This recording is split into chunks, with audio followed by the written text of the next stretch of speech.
Hello, my beautiful children, and thank you so much for joining me on another episode of Miss Vega Says What. I'm Miss Vega. I am so grateful for your support, for you watching my videos, liking, sharing, and subscribing. This video is going to be about the levels of consciousness. I did not plan to film this video, but I began recognizing that my intention was to make this channel and my videos for kids. And I'm seeing, and I'm appreciative of, adults who are watching my videos, in particular parents who watch my videos. So I want to explain levels of consciousness and how it's different for children and adults, and it's going to help you understand why kids, or it's going to help you understand the way kids perceive me and the way that you guys, adults, are digesting my videos. Okay, so I will start off with saying that this may seem a little bit woo or like kind of mystical, but it's factual science. It's the science of feelings. So if you think of feelings or emotions, right? Scientists, certain types of scientists like epigenetics or quantum physicists, they study that. And to think of feelings and measuring feelings, that's so subjective, but it's measured in hertz frequency, like music or sound. So with that, you can easily Google after my video, like emotional frequency chart. Sometimes they'll call it the energy frequency chart or vibrational scale. Some people call it your emotional intelligence scale. Whatever it is that you want to Google. The reason I bring it up is because I recognize that adults can sometimes look at the information and say like, oh, this one says this and that one says that, so neither of them must be true. But it's just such a subjective matter that it's hard to really pin just one scale. But you'll notice that even if the scales are different, they're just synonymous with each other. Like some people, it's just synonymous with each other. And also you may notice that certain feelings are placed in one position on one scale and a different position on a different scale. But again, it's so subjective. It's kind of like the human body. Some people might feel anger heavier. Some people might feel sadness heavier. Okay, so I will explain the emotional frequency chart, how it's different for kids and adults, right? So with kids, I'm not even gonna put the words. I'm just gonna give you the information. And so kids live in a high vibration or like a higher frequency or happier feelings. So I didn't put the words, and again, it is subjective. So some charts might have these in different orders, but most charts have these at the very top where it's like peace, joy, some people call it happiness, content, and love. And then this is representative of willingness or hope. Like I said, it is subjective. Some scales have love at the very top, but you can do with that what you may. And then this is hope and this is hope. And these are more neutral feelings like hope, reason, acceptance, willingness, and then the actual feeling of neutrality. And then once you get here, these are heavier feelings or heavier vibrations. And what I want to say is that I'm not going to tell you guys the scale, like the numerical scale. In some videos, I say that I'm not going to use the technical term because I recognize kids are intimidated by the technical term and they check out of the content. So in this circumstance, it's kind of parallel. I'm not going to give you the actual hertz that it is because kids get caught up with numbers anyway, like with their little video games, they get caught up with arbitrary numbers. But for the grown-ups out there, I don't want to use the numbers because I actually want you guys to feel the difference in feeling. And by that, I will do a little practice, which is like if you were to imagine being gifted $5, that's a feeling. And then if you were to imagine being gifted $500, that's a different feeling. You can sense in your own scale. And if you were to imagine being gifted $50,000, then that changes your scale within you, your emotional scale. So I would rather the adults watching this not rely on the numbers or the difference in numerically, but the difference in their embodied feelings of these emotions. Okay, so I'm using this to explain that children will see my videos or watch my videos, and they are going to understand what I'm saying very quickly. All my videos are basically about returning to feelings, positive feelings, right? Which are love, happiness, peace, hope. So kids watching my videos are going to have this like sense of remembering, or they're going to catch on really quickly. And the reason that is because I'm provoking you through my videos. I'm encouraging you to return to thoughts that make you vibrate higher, essentially. And kids are already there. They already live there. They were just doing that like earlier. So for them, it's a sense of remembering, and they catch it on quickly. And then for adults, you guys, I might notice that I repeat the same information, or I say the same information in different ways. And I will explain that by saying that most adults, and this is not judgment, it actually goes with brainwaves, which is another video, so I'm not going to explain it. And it's not a judgment, but many adults live kind of in these lower vibrations. That's the professor. Sad for you guys living here. So many of you adults live in these lower vibrations.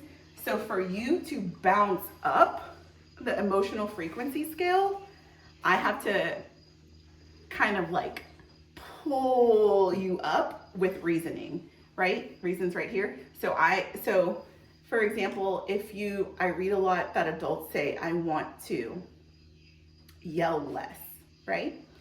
And really, you don't want to look at it so much as I want to yell less. You want to look at it as you're living in frustration. Because if you're yelling a lot, it's a hard truth. You guys are going to have to just come to terms with it. You're living in a state of frustration or anger with your children. So if that's you, and my videos are about coming back up here, I have to like pull you guys up, right? And the only way to do that with adults is through reason. So that's why I explain a lot of things, or explain things the same thing in different ways, or I explain a lot, because for some of you, y'all might get the concept a little bit easier like children. And for some of you, some of these concepts you're not going to buy because it's dependent on belief. It's just really contingent on belief, right? And belief, particularly if you have a faith practice, you can right away believe that belief and hope are cousins. So because the strategies I teach you guys are contingent on belief, I have to also like lift you guys up into a sense of belief. And the only way to do that with adults is by explaining things like taking them to court, which is a phrase I often use. And again, I want to say that there's no judgment in that. I also want to say that if you feel like, I don't know if belief and hope are the same, if you have hope without belief, then you actually don't have hope. You're actually just wishing for hope. So hope and belief are related. I also want to say that there was something I wanted to say. Oh, so children, if hope is up here, this is their hope, so they can believe me. So that's why they're going to catch on quick. And you guys might be a little bit different. Another way that this can be said is, particularly if you have a faith practice, not just faith, but a faith practice, you can also look at it as the things that I'm teaching you are getting you closer to like spirituality, or whoever it is that you might want that to be, because that's where it is, right? Like above here would be God or enlightenment or infinite intelligence, whoever your deity is. So you could also say that children are close to that. I'm bringing you into thoughts that are closer to that. Meditative thoughts are closer to that. That's not to say that you guys are not doing something correct. And I will specify that it's different. It's different. There's a difference between having faith and having a faith practice. And again, there's no judgment, but people who have faith, they're more in their thought realm, and people who have a faith practice are practicing and embodying these skills. Faith practices are the same thing that I'm doing. They're lifting you from a lower vibration to a higher vibration, or lifting your emotions. Okay, so with that, I want to say that even though your kid might get my video really quickly or the topic of my video really quickly, kid, you're actually supposed to stay with your parent because you are, kid, stay with your parent and watch the video because you're actually supporting them. Oftentimes it's the other way, like the kid is supporting the parent, but in this circumstance, the child is supporting you because they get the content and they're scaffolding you, which is a popular teacher term. It just means they're supporting your knowledge. So kids, stay with your parents and watch these videos because they don't get it as easily as you. And then I will also speak to the belief of this, right? Because I keep saying that children remember what I say, but think about it. I'm gonna take that to court, right? Kids feel like they remember what I say or like they know, but how the heck would they know? You're watching this channel, you're interested in this because you're feeling it to be novel. So if it's novel to you, how could you have explained it? So how are they remembering it? Not from you. And you might also like want to argue, right? If we're taking it to court and like, well, maybe they got it from their teachers. Bro, I am a teacher. I love this stuff. I'm an expert in this stuff. And I can tell you that teachers in America right now don't have the time or the bandwidth to go over this stuff with kids. So if your child watches my videos with you and they're like, oh, I get it, I remember, that's your proof that they're living up here because they're operating with like a little bit more belief than the average adult. Okay, so that's the level of consciousness and how it applies to how children digest me, which is really quickly, and how adults will digest my information. Again, if you're an adult with the faith practice, you'll probably relate to it pretty quickly. And the reason I want to talk about that is that I work with kids and I recognize that they're having so many emotional changes and they don't have the capacity to explain it to their parents, which is why I am over explaining it in certain videos because I know my babies have these things going on in their head and they can't articulate it. Much less are they going to be articulating it in the way that I do with doodles and stuff. So I over-articulate it to help them because this is the only way their parent is going to know this information. And again, they get it, they feel it, but parents, y'all are kind of having to be pulled into belief. Okay. So this video is pretty cool because it's like a double drawing video. So this is levels of consciousness, and I'm gonna parlay, if I will, if I can, if I may, I don't know, into this little drawing right here. And this little drawing represents a child and a parent. And this is also this is also related to levels of consciousness, but in a different way, not necessarily like your mood, which this could be maybe like your mood or disposition, but this is something different. So let me explain, okay? So everybody, you meet everybody, exists and operates from a certain level of consciousness, which is their normal, right? Like I have a normal, and then what we do is we place our normal onto other people because we can't imagine another normal. It's our baseline, right? So the reason I'm bringing that up is because if you are an adult right now and you're the parent of a child, more than likely you were born in the 1000s.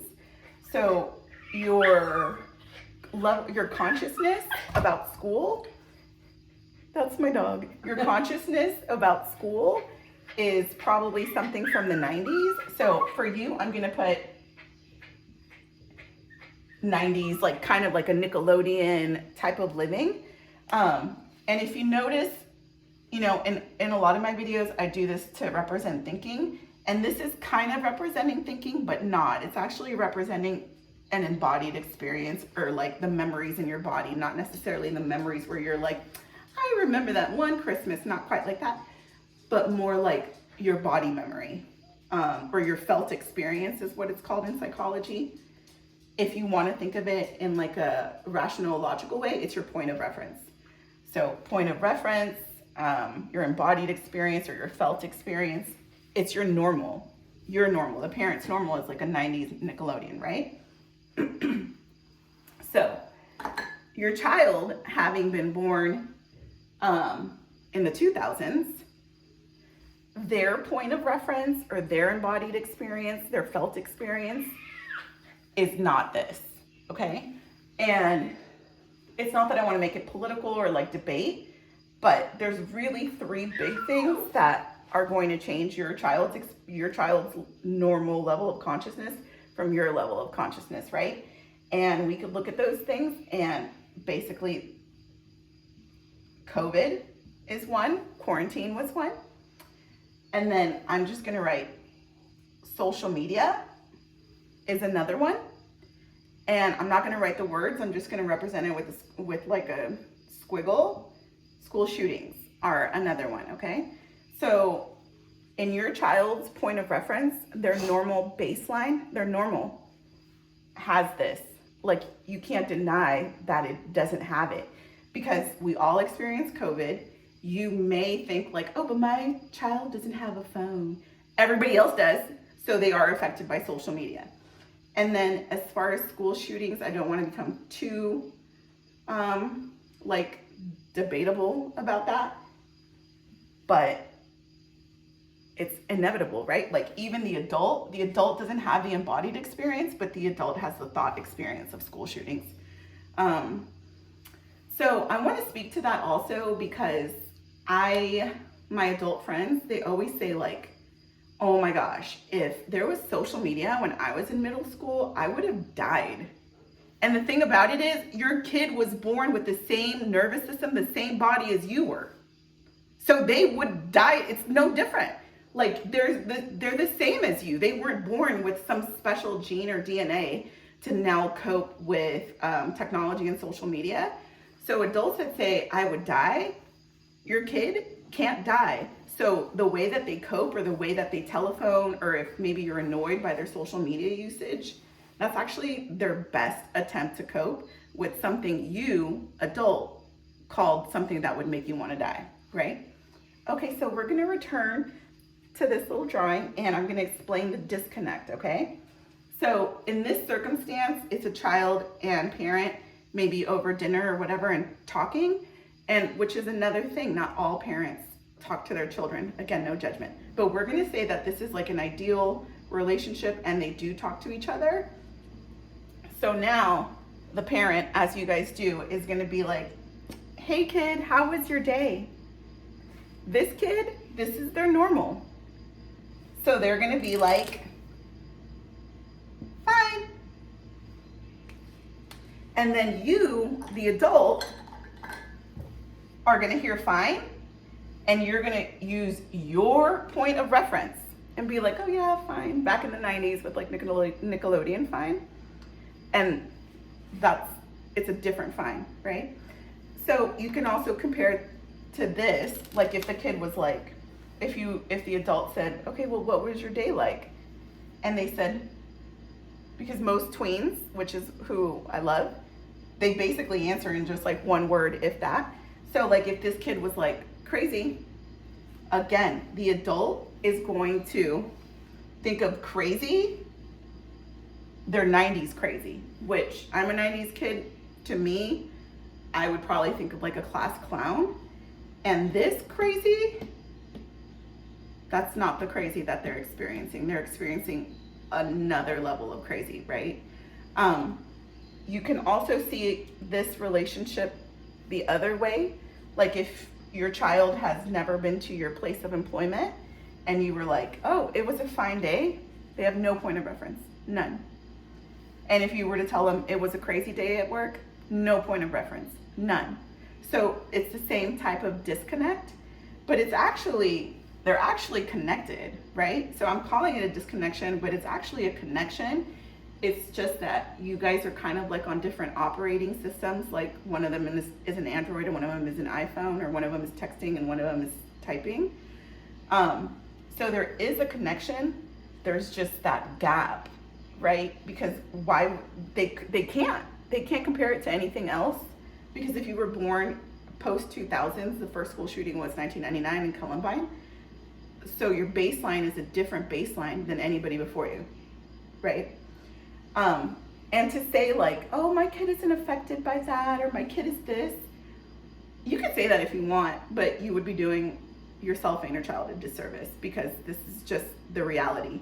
And I'll speak to COVID too, because I think that people might like debate and like, oh, we shouldn't have done this, we shouldn't have done that, and it's over, right? And in other videos, I explain some of the ways that you can regulate that debate is by returning to the present moment. So if we're talking about COVID, we return to the present moment. Whatever you feel was done wrong, it's done.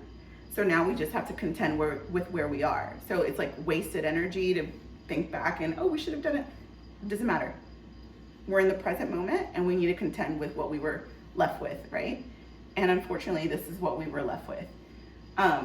So again, it's not that kids are like purposely withdrawing or purposely not saying the words. It really is just fine to them, their new normal, right? And so teachers like myself, I can witness the difference. I can be this person and witness the difference because I'm within the school system. But parents, if you're not within the school system, you may not be aware. And I'll also speak to some parents who are teachers who are parents themselves. And what I think happens to you guys is that you'll say to yourselves, well, not at my kid's school, but not my kid, right? Teachers who are parents do that, and that's actually okay. There's no judgment in that. It's actually your body trying to protect you from, this is hard to contend with, okay? If you're a parent and you now recognize, oh man, my kid's educational experience is a little bit bleaker or darker than mine, it's hard to contend with as a parent. So if you're a teacher and you witness it, I sense that it would actually be a little bit harder for you to contend with that reality that your own child is in that atmosphere. So there's no judgment. It goes back to your levels of consciousness. But with that, I want to say a couple things, which is that kids, if you're there supporting your mom, right? Like your mom is not getting it, you got it really fast. So you're just supporting your mom. If you sense that your mom is like, whatever, just give her a hug. That's the answer to this. And then if you are a parent, what my suggestion to you would be during any of my videos, maybe this one, maybe any of the other ones, you want to observe your child and you know your child. Like I could give examples, but kids are like, there's infinite examples of what kids might do. So since you know your child, what you want to do is like, if they're watching my video and you recognize that there's a change in their body language, don't go for the big talk right now. This is the big talk. Just hug them, because this experience is a bodied experience. So hug is what gives you relief. Same for you guys. You contending with that this is your child's experience is a bodied experience, like your heart hurts. So same for you, the solution would be physical touch or like a hug. Okay, so that's basically it about the levels of consciousness. Really quickly, I do want to just clear up that I don't want people to misunderstand and think that this is like a vertical ladder, like a climbing of a vertical ladder. It's actually a spiraling.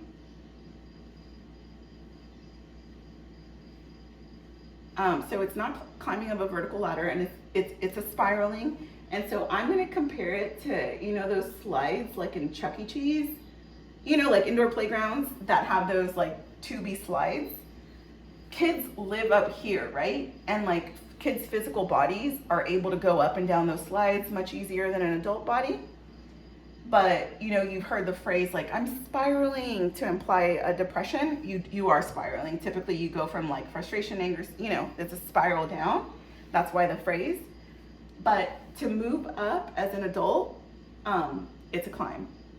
I say that because I know like the doodles are cute and whatever, but it is a hard climb. These are hard practices within the body. If you want to change, maybe like if you want to become a more mindful parent and you recognize, oh, I yell too much, I want to not yell. You need to come to terms with yourself. You live here and you're going to have to climb. It's a climb just like the slide at Chuck E. Cheese, right? You can go down it so easily. You can slide down into depression pretty easily. But to get yourself back out of it, it's just like the slide at Chuck E. Cheese. You're going to have to climb.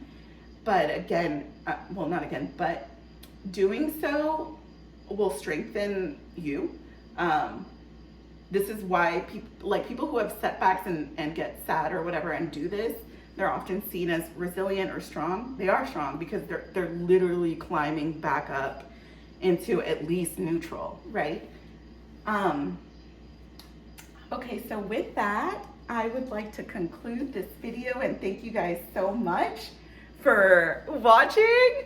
And I hope it makes sense, and I hope that kid, parent, you guys sat together and you guys give each other a hug, like a tight hug. No need for big talks.